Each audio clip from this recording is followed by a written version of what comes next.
Bill Gates বিশ্বের শ্রেষ্ঠ ধনী ও সফল ব্যক্তিদের মধ্যে উজ্জ্বলতম নক্ষত্র। জানেন কি এই বিল গেটস কার উপদেশ মেনে চলতেন? বিল গেটস ছোটবেলা থেকে তার মায়ের দেওয়া 3টি অমূল্য উপদেশ মেনে চলেন। আসুন জেনে নেই সেই 3টি উপদেশ কি। বিল গেটস তখন বয়সে অনেক ছোট, স্কুল থেকে বাসায় ফিরেছেন সবে। সেদিন পরীক্ষার ফলাফল দিয়েছে। মা জানতেন। তিনি ঘরে পা রাখা মাত্রই সামনে দাঁড়িয়ে মা, বাবা গণিত পরীক্ষায় কত নম্বর পেয়েছিস? গেটস মাকে তার নম্বর বলেন। মা খুশি হয়ে বললেন, বাহ, এত ভালো নম্বর তোর ক্লাসে আর কতজন পেয়েছে? আমি একাই পেয়েছি মা। বেশ বেশ, আমি অনেক খুশি হয়েছি যে তুই একাই এই নম্বর পেয়েছিস।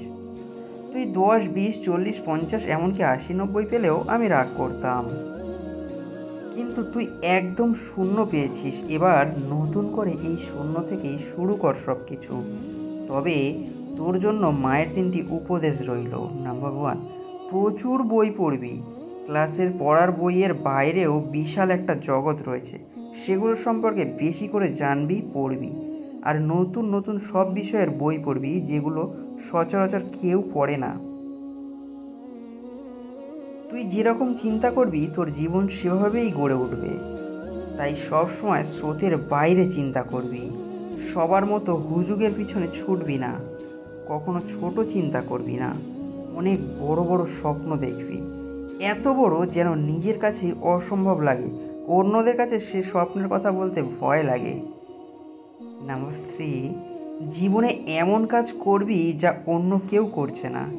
বেশিরভাগ মানুষ ঘুরে ফিরে প্রতিষ্ঠিত কিছু পথেই কেরিয়ার গড়ে তোলে, কেউ ঝুঁকি নিতে চায় না। তুই সবার চেয়ে ভিন্ন পথে হাঁটবি, ভিন্ন কাজ করবি। তুই নিজেই পথ তৈরি করবি, মানুষকে স্বপ্ন দেখাবি। সময় তখন 1963 সাল। বিল গেটসের বয়স তখন 8 বছর।